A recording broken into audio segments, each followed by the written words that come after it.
Movie की starting में हम एक फ्यूनरल को देखते हैं जहां दो भाइयों ने अपने डैड का कॉफिन उठाया होता है। बड़ा भाई कहता है कि तूने ग्रे पहना है जो फ्यूनरल में अलाउ नहीं है। छोटा भाई बोलता है कि ये ब्लैक है ना कि ग्रे।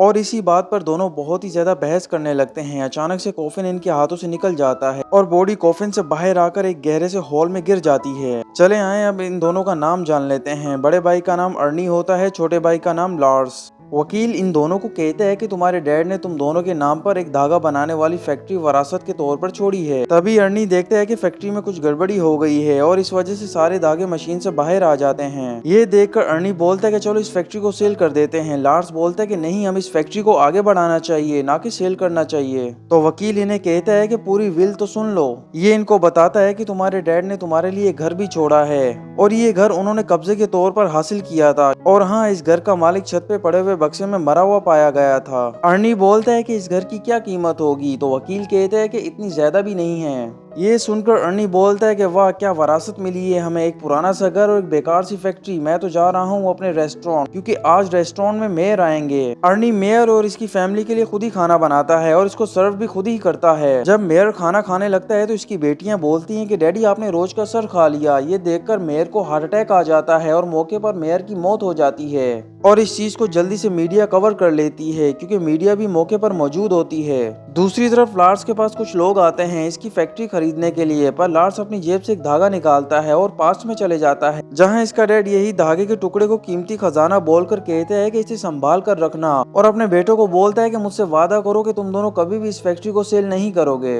ये बात याद करके लार्स इन दोनों आदमियों को बोलता है कि ये फैक्ट्री को कभी भी नहीं सेल करेगा। घर आके लार्स अपनी बीवी अप्रैल को ये बात बताता है तो अप्रैल इस पर बहुत ही ज्यादा गुस्सा करती है और इसे घर से बाहर निकाल देती है। लार्स खाना खाने के लिए एक रेस्टोरेंट में जाता है जहां इसका भाई काम कर रहा होता है। दोनों भाई आपस में मिलते हैं और एक दूसरे के हाल का जिक्र करते हैं। लार्स बोलता है कि हमने क्या खोया इसके बारे में सोचने से बेहतर है जो है उसकी खुशी मनाई जाए। दोनों भाई अपने डैड के दिए हुए घर में आ जाते हैं। ऊपर से इन्हें कोई देखता है। दोनों अंदर आ जाते हैं। घर अंदर से बहुत ही पुराना और गंदा सा होता है। यहाँ पर एक ही बेड होता है। अर्नी बोलता है कि चलो टॉस करते हैं, मगर कॉइन सीधा ही खड़ा होता है तो दोनों को एक ही बेड में सोना पड़ता है। अचानक से लार्स बोलता है कि कुछ आवाजें आ रही हैं तो दोनों भाई देखने के लिए स्टोर रूम तक जाते हैं जहां इन्हें एक चूहा और कुछ पोस्टर्स मिलते हैं। अर्नी पोस्टर्स को नीचे निकाल लेता है तो लार्स कहते हैं कि ये तो चार्ल्स लायल लरू का बनाया हुआ घर है जो कि अपने जमाने का मशहूर आर्किटेक्ट था। दोनों भाई इस बात को कंफर्म करते हैं जिससे इस घर की कीमत कई गुना बढ़ जाती है। अमीर लोग इनके घर को देखने के लिए आते हैं। अचानक से शहर का अमीर तरीन शख्स एलेक्स भी इनके पास आकर बोलता है कि ये लरू की चीजों का बहुत ही बड़ा कलेक्टर है और इसके पास लरू के बनाए हुए 42 घर हैं और ये घर भी यही खरीदेगा। ये सुनकर अर्नी बोलता है कि हमें ऑक्शन के जरिए दूसरों को भी मौका देना चाहिए। तो एलेक्स बोलता है कि मैंने किसी भी घर की कीमत 1 करोड़ से ज्यादा नहीं दी, इस बात को याद रख लेना। ये सुनकर दोनों भाई ख्वाबों में खो जाते हैं और एक दूसरे से बातें करने लगते हैं कि इतने सारे पैसे का ये क्या क्या करेंगे। अर्नी से एक ओलिव नीचे गिर जाता है जिसे वही चूहा उठाकर अपने बिल में ले जाता है। अर्नी इसके बिल को देख लेता है और इस चूहे के बिल के बाहर एक ट्रैप लगाने लगता है। लार्स बोलता है कि छोड़ो भाई, ये तो छोटा सा चूहा है। तो अर्नी बोलता है कि मेरे भाई, छोटी चीजें आपको बर्बाद कर सकती हैं, मेरे से बेहतर कोई भी ये बात नहीं समझ सकता। सुबह होती है तो दोनों भाई देखते हैं कि ट्रैप खाली है। अर्नी बोलता है कि शायद ये ट्रैप हवा से चला होगा, फिर उसने ओलिव उठा लिया होगा। मगर लार्स कहता है कि मुझे तो ये चूहा बहुत ही होशियार लगता है। अर्नी खाने के लिए नाश्ता बाहर निकालता है तो नाश्ते में वही चूहा निकलता है। दोनों भाई डर जाते हैं। लार्स इस चूहे को मारने लगता है पर ये अर्नी को मार देता है।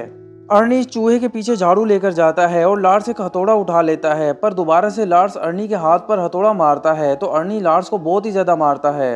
अर्नी और लार्स एक बड़े से चीज के टुकड़े में से एक छोटा सा टुकड़ा निकाल कर ट्रैप में लगाते हैं, पर चूहा इनके पीछे से वही बड़ा सा टुकड़ा उठाकर यहाँ से ले जाता है। बहुत सारी चीज खाने की वजह से चूहे को बहुत ही ज्यादा नींद आने लगती है तो ये अपने बेड में जाके सोने लगता है। अचानक से लार्स बेस में कील लगाने लगता है। चूहा खुद को बचाकर भागने लगता है मगर ये 2 किलो के दरमियान में फंस जाता है। फिर लार्स एक कील बीच में लगाने लगता है पर मशीन रुक जाती है तो ये हैमर से कील को ठोकने लगता है। तभी अर्नी इसको आवाज देता है और कहता है कि ये टब ऊपर लेकर जाना है। लार्स बोलता है कि ये टब बहुत ही महंगा लग रहा है। अर्नी बोलता है कि हाँ महंगा है, लेकिन इससे घर की शान बढ़ जाएगी जिससे बहुत सारे पैसे आएंगे। दोनों इस बात पर बहुत ही बहस करने लगते हैं। अचानक से चूहा इनको डरा देता है। इनके हाथ से टब छूट जाता है। दोनों टब के साथ घर से बाहर आ जाते हैं और जमी हुई झील में गिर जाते हैं। इसके बाद अर्नी को बहुत ही गुस्सा आता है तो लार्स के साथ मिलकर ये बहुत सारे ट्रैप्स लगाता है, मगर बाहर जाने वाला दरवाजा लॉक हो जाता है, जिसकी वजह से ये दोनों यहीं पर फंस जाते हैं। अगली सुबह चूहा अपने बिल से बाहर आता है और बहुत आराम से ट्रैप के बीच से निकलकर एक चेरी को नीचे गिराता है, जिससे सारे ट्रैप शुरू हो जाते हैं। अर्नी और लार्स इन ट्रैप्स के बीच में आ जाते हैं और इनको बहुत ही दर्द होता है। चूहा बहुत ही आराम से अपने लिए चीज लेकर जाने लगता है। अर्नी जल्दी से वैक्यूम क्लीनर उठाकर इसके पीछे जाता है और इसके बिल में वैक्यूम क्लीनर डालकर इस वैक्यूम क्लीनर की स्पीड फुल कर देता है।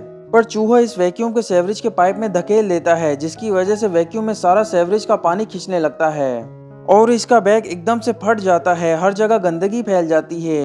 बाहर दरवाजे पर कोई आता है और इन्हें कहता है कि अगर आपने 50,000 ना दिए तो आपका घर कब्जे में ले लिया जाएगा। अर्नी बोलता है कि क्यों? तो ये आदमी बोलता है कि आपने 50,000 उधार लिए हैं और एक हफ्ता था और आपके पास अब सिर्फ 2 दिन बचे हैं। लार्स अर्नी को सुनाने लगता है इतना महंगा टब लेने के लिए और कहता है कि हम पैसे कहाँ से लाएंगे उस टब के उधार के लिए। हम इन दोनों को पेट स्टोर वाली जगह पर देखते हैं, जहाँ ये चूहा पकड़ने के लिए खतरनाक बिल्ली लेते हैं, जो सच में बहुत ही खतरनाक होती है। ये इस बिल्ली को घर में ले आते हैं। चूहा इस बिल्ली को देखने के लिए आता है तो बिल्ली बॉक्स को तोड़कर बाहर आ जाती है और ये चूहे के पीछे लग जाती है। दोनों भाई रिलैक्स हो जाते हैं कि अब तो चूहे का काम हो जाएगा। इसके बाद दोनों भाई फैक्ट्री में आ जाते हैं, जहां ये वर्कर्स को बताते हैं कि इस महीने की सैलरी ये इनको नहीं दे पाएंगे क्योंकि इनके ऊपर 50,000 का उधार है। ये बात सुनकर वर्कर्स इन पर भड़क जाते हैं। अचानक से अर्नी कुछ पेपर देखता है जिसमें कंपनी को बेचने की बात होती है, मगर इन पेपर्स पर अभी तक साइन नहीं हुए होते।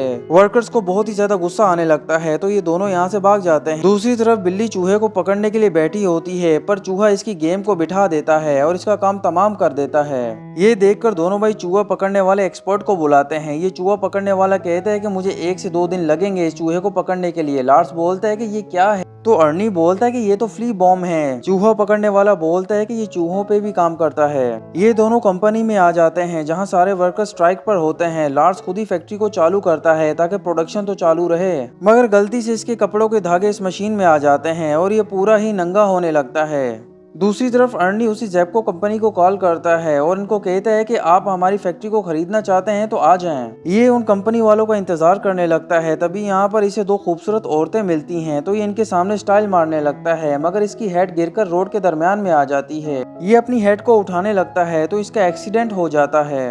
वकील लार्स के घर आता है ऑक्शन की डेट फाइनल करने के लिए, मगर इसे यहाँ पर अप्रैल मिलती है। लार्स अपने कपड़ों के धागे उठाकर ऑफिस में आता है, जहां अप्रैल बोलती है कि तुम्हें कपड़ों की बहुत ही जरूरत है। चूहा पकड़ने वाला चूहे को पकड़ने के लिए बेस में कैमरा भेजता है, पर चूहा इस कैमरे को बंद करके इस कैमरे को गाड़ी की टो करने वाली मोटर के साथ लगा देता है। ये देखकर चूहे वाला बहुत ही हैरान हो जाता है। चूहा जल्दी से इस मोटर को ऑन कर देता है तो इस चूहे पकड़ने वाले को एक अच्छा सा टूर मिल जाता है पूरे घर का। अर्नी हॉस्पिटल में होता है और कहता है कि मुझे फोन चाहिए वरना डील हाथ से निकल जाएगी और 50,000 भी। तभी यहाँ लार्स आता है और कहता है कि अप्रैल ने मुझे 50,000 रुपए दे दिए। ये सुनकर अर्नी बहुत ही ज्यादा खुश होता है। दोनों अपने घर में आ जाते हैं, जहाँ ये देखते हैं कि चूहे पकड़ने वाले की हालत बहुत ही खराब होती है।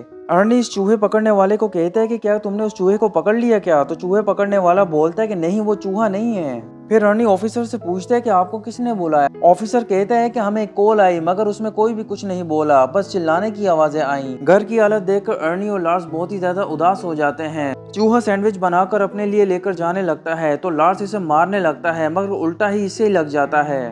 तो अर्नी इस चूहे का पीछा करते हुए चिमनी में जाता है और इसमें फंस जाता है।